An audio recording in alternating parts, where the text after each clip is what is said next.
Ciao Juventini of the world, my name is Giuseppe, welcome back on the channel, I hope you're all doing well. Guys, I recommend you to start immediately with the basics, which means, we know it, the likes. Maximum of likes. Don't forget to subscribe to the channel, but also to comment, to share your opinion, because I'm always grateful and also curious to read you. I also want to say hello and welcome to all the new Juventini of the world that are joining this channel, especially with the lives. You know now the lives, the watch-alongs, the post-game reactions, the free lives during the week where we are speaking about Mercato. And I'm happy that you are also discovering the new videos, or at least the videos about the news, where they are much more structured, much more organized, and where we speak about a lot of things. And when I recommended you in the beginning of the video to put a maximum of like is because today we will go as a train, exit players, entry players, and also giving an update about that queuing list of Juve with a lot of players that was quite long. Well, a lot of decision has been taken, and that queue start to be shorter and shorter and shorter, with some players that are really close to Juventus. Some are already at the J Medical. So put a maximum of like because now we start. We start with the breaking news. Official since a few minutes, Daniele Rugani to Ajax Amsterdam. Look, a few weeks ago, if you would have told me Beppe Daniele will leave Juve, he will not take part of season 24-25, I would never believe you. Never. Impossible. Why? Because he just extended his contract. But Thiago Motta and staff decided otherwise, probably speaking with the player, being extremely transparent. What are the reasons? I don't know. Maybe technical reason, maybe because they had other objectives in mind, and Daniele would not have been one of the 4-5 defenders that were taking in priority, and maybe out of respect, I have no idea. One thing that I'm extremely sure about is from the moment that this discussion went with Daniele, he handled that situation as a signore, as a real gentleman. Never a controversy, never a public post to start creating confusion. He took care of it. He analyzed the different offers that were coming, the ones from Saudi Arabia, Ajax that were there since the beginning, Bologna, Fiorentina. He analyzed and he picked the choice that he believes that will be the best for him. A loan, a dry loan, 1 season only. Let's see what the future of Daniele will be. Will he come back home? Will he stay home for his last season of Juve next year? Will he find another destination? Will he find himself really well at Ajax and staying there?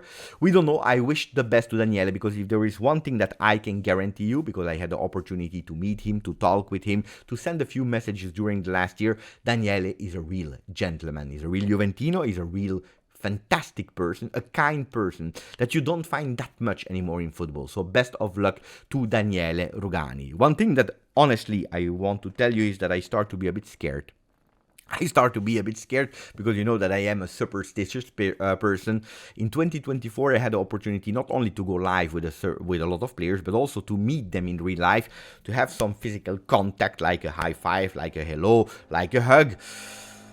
Well, the players that I met in 2024 looks like they are all leaving. Not only the players, but also coach, management. Guys, I think that I start to create a curse, and I don't know if some players would love to meet me again in the future. It is what it is. For some players that are leaving, a lot of players that are leaving, we have some players that are joining. Pierre Kalulu joined the J Medical as we speak. He's doing the medical test. We know the drill, the schedule, arriving, medical test, going to the J Hotel to leave his stuff, then going to La Continassa, probably already meeting some people from La Continassa, going to the Creator Lab to make the pictures with the 3 different shirts, because they are all now released, then doing his round also for TikTok, for Facebook, Instagram, Twitter, etc, etc, etc, maybe in front of the camera to say the first hello to the Juventini, and maybe, who knows, maybe already a training session in the afternoon with the team of Thiago Motta. I know that Kalulu he's a player that has not been welcomed in the beginning. Why? Because the objectives were really clear. Calafiori first, Todibo second.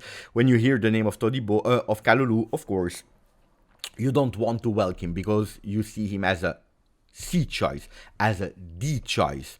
Then we made a few videos where we were able to convince a few players that the player is absolutely not bad, even if there was still that question mark about the injuries of season 23-24, which is totally correct, and these doubts are still mine. And that's why I'm happy that we go for a loan with an option to buy without obligation, because of course that's really important, especially if we are speaking about a team that had already in the beginning of the season a few muscular injuries. Miretti, Adzic, Vlahovic, Thuram, and Weah, the last two ones.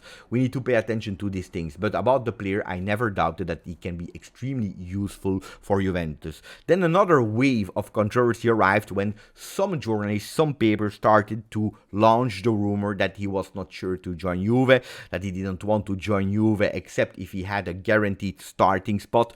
I can tell you, I can confirm you that all these news were just rumors, fake things that were launched. Of course, the player was asking for some guarantees, and these guarantees are not being an unconditional, undiscussed starter at Juventus Football Club. This is something that you can't ask, and that he didn't ask. He wanted to speak to understand the situation better before joining Juventus. Don't forget that he was a starter in the Scudetto Milan, a player that last year he lost his spot because of the injury, not because of the way of playing. A player that was there since 2, 3, 4 seasons at Milan, that knows the city, that is probably finding himself really well in that city, and was hoping, believing to reconquer a starting spot. So I totally understand that you have some doubts. Also because Juventus Football Club is not going for him on a definite loan. It's not that it's a player that will be there forever with guarantees. It's a player that will have to demonstrate, to show, to deserve meritocracy to stay more and longer at Juventus. I can understand that the player is saying, what if I go to Juve?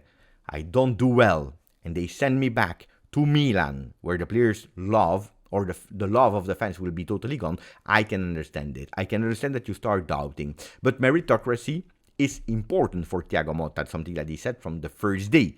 Not only meritocracy, but he's also watching in the eyes of everyone, and he's not rewarding just because you have a name, because you have a salary, because you have whatever. This is something that Thiago Motta is not doing. He's not looking at the ID card, whatever, the age you have, the longevity, the career, whatever you did in the past. These are the things that do not happen. And if you want some evidences, look at Danilo, captain of Juventus Football Club, that didn't play Juventus Como from the starting lineup. He also didn't enter when there was the option of having Cambiaso up front because Weah was injured, and he preferred to go with Savona. More meritocracy than that, more showing to the people, but also young people, that he believe it. It's really difficult. But he even did more. Look at Douglas Luiz, the key signing at the moment, waiting for Cope Manners, 50 million euro. He didn't start. He was not even the first option to enter. It was Fagioli that entered instead of a midfielder. Of course, Cambiaso, Savona. But then he entered and he played only 11 minutes. Meritocracy. Way of rewarding people. And then you see, speaking about meritocracy, that captaincy bent not to Locatelli that was starting, but to Federico Gatti. We already gave all the explanation on that, but you know, these are evidences, like Savona that entered instead of Danilo. First minutes of Savona in a game that was not close there, because it's true that we were winning 2-0. We could have played with the experienced of Danilo in the second half. Okay, we are winning 2-0. The condition is not 100% optimal. Let's not exaggerate now. Let's breathe a bit. Let's contend a bit. No, we played and we launched a young player as Savona. Kenan Yildiz, number 10. Of course, this is the trust from the management, not a decision by Thiago Motta, but a decision to play him as a number 10 also on the field and giving him that key. The key to unlock and link the midfield with the striker. So also there, beautiful meritocracy. Also, when we are looking at the words of Thiago Motta about Kenan Yildiz in the press conference pre-Juve Como, where he was really saying, guys, the guy has talented, he's strong, and blah, blah, blah, blah, blah. But what I really want to reward and underline and actually put as the big title is that culture of work. And then also another meritocracy, the one of Bangula, that is on every single front page now. Articles about it. They are discovering Samu Banks, like he loves to call himself, or his teammates are loving to call himself with that nickname. And meritocracy, sometimes it works. A lot of times it works. Sometimes you need to be a bit more patient, but this time he launched the kid from the first minute. He was convinced about him, and after 23 minutes, he's the one that is opening the score sheet for season 24-25. So meritocracy is important, and that's why I'm telling you that Kalulu, he couldn't ask to Juventus Football Club, Thiago Motta, I want to be a guarantee starter, because there is no guarantee starting spot in the vision of Thiago Motta, something that we Tifosi will really, really appreciate.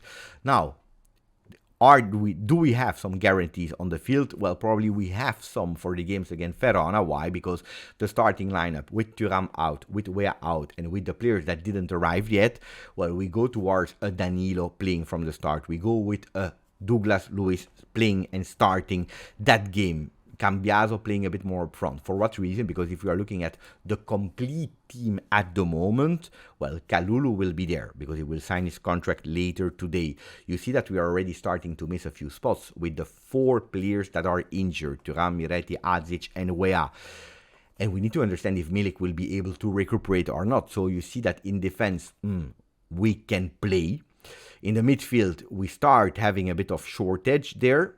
And then you see that up front, we really have some problems because there is nobody to replace Mangula, Yildiz, or Cambiaso. And that's why Mercato is heating up this week. Kalulu is the first name, but it will not be the only one. Nico Gonzalez should arrive, if not tomorrow, latest Friday, because we want to have him on the bench against Verona. So it's a team that needs to be complete. Giuntoli and co, they really have it in mind. This week is the decisive week. Could be, who knows, that Papadopoulos will be there on the bench if Milik is not able to do it. But Papadopoulos, that is also at the J Medical today, is really a signing for the next gen. And pay attention, is also a signing that can open that transaction, that negotiation way with Genoa to bring some players there. We talked in the beginning about Muharemovic. At the moment it's on hold, but Miretti could be there. And even already today, some news about Miretti to Genoa. A player, Miretti, that after being sure that we will secure Cope Manners, after Yildiz tested in that number 10 role, after Azic that can also play there, after a few players that also can take that role like Fagioli, Douglas Luiz, etc., probably will see his playing time at Juve being really, really, really minimal. And that's why it's good for the kid to leave Juventus for 1 season on loan.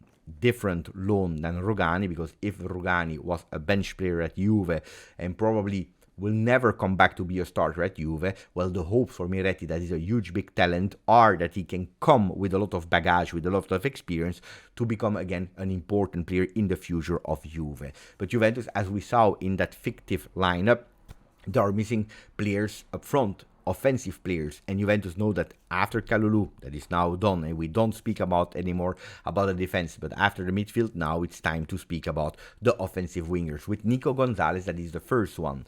Nico Gonzalez, one deal where we found apparently everything already with Commisso. We are just finalizing the last details before Nico Gonzalez to come at Juve. And then we go for probably another name. Nico Gonzalez is one deal. What could have unlocked that situation is the fact that Juventus was open again to speak about loans for players from the Bianconeri to La Viola. If in the beginning of the Mercato these players were not going on loan out, we are speaking about Arthur, we are speaking about McKennie, we are speaking about Arthur, well, McKennie has been reintegrated, the other players no. And that's why these players now in the discussion with Fiorentina could potentially be again players that go there on loan for a year, maybe, who knows, part of the salary paid by Juve, which is not a great idea, but maybe that's the jolly, that's the card to actually have as soon as possible Nico Gonzalez. Nico Gonzalez also for him, a lot of doubts. I tell you, for me, it's not the player that makes me dream. It's not a player that I will have the poster in my room or say, Mamma mia, Nico Gonzalez, but he's a really functional player. Functional player that can play on the left, can play on the right, has a bit of experience from Bundesliga, from Serie A, so I welcome him absolutely, yes. Who are the other players after Nico Gonzalez? Well, we have still the names of Conceição, for example, that is still there in the waiting list. Other players in the waiting list, well, we know it.